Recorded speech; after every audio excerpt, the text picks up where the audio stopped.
like what I always believed was science and astrology are like two parallels. They never each other, right? If someone who believes in science, I'm trying to adjust myself for them. Yeah, someone who believes in science doesn't believe in astrology. Someone who believes in astrology doesn't believe in science. So, what was that overlap that happened in you? Like, how did you start this? And can you give me a background about that? Like, what got you into this? Yeah. Um, so let me set. Let me give you a little bit of uh, terminology when you are comparing science and astrology, right? Mm-hmm. Science or technology is a deterministic science, right? So you know the outcome from a technology, Correct. right? And science is driven by experiments, and which is pretty deterministic in nature, right? Mm-hmm. So when I say deterministic in nature, you know the outcome. You have a TV remote. You turn on the TV remote, assuming your battery is good. You will always expect the TV to turn on. So it's a deterministic. You press an action and you see a result, right? Mm-hmm. Astrology is a probabilistic science, but it's not a deterministic science. Okay. When I say probabilistic science, you have multiple variables coming into the picture, right? So the outcome is determined is not deterministic, but it is probabilistic. Something like rolling a dice up, or tossing a coin.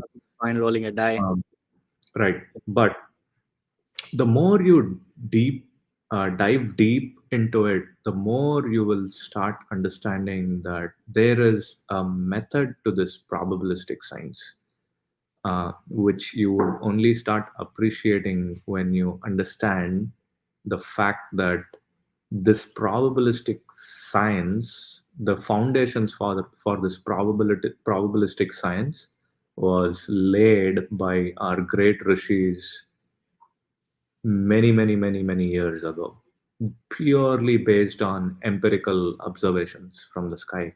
Probably at the time when there were no telescopes, or when there were no uh, fancy gadgets to observe the planets and the stars and the skies, uh, right? Mm-hmm. But the fact that they were able to correlate the occurrences or happenings in the world to the positioning of the stars in the sky, it's pretty fascinating. It's like discovering fire.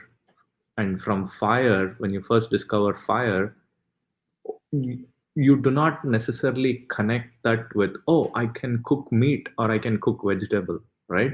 So Mm-hmm. that connection of, okay, you have discovered fire, but what can you do with it? There would have been a certain time span before you could make that connection, right? Just like that. Okay, so this event is happening on earth. For example, an epidemic like COVID is happening on earth, where there is a lot of great misery around you, and to connect that with a certain events in the sky is pretty far-fetched thought, pretty far-fetched idea, right? um, Mm-hmm. the fact that our great rishis were able to do that and record the observations, the empirical observations, in a pretty consistent basis, and passed it along generations, centuries down the line. To me, it's amazing. You know it's pretty fascinating.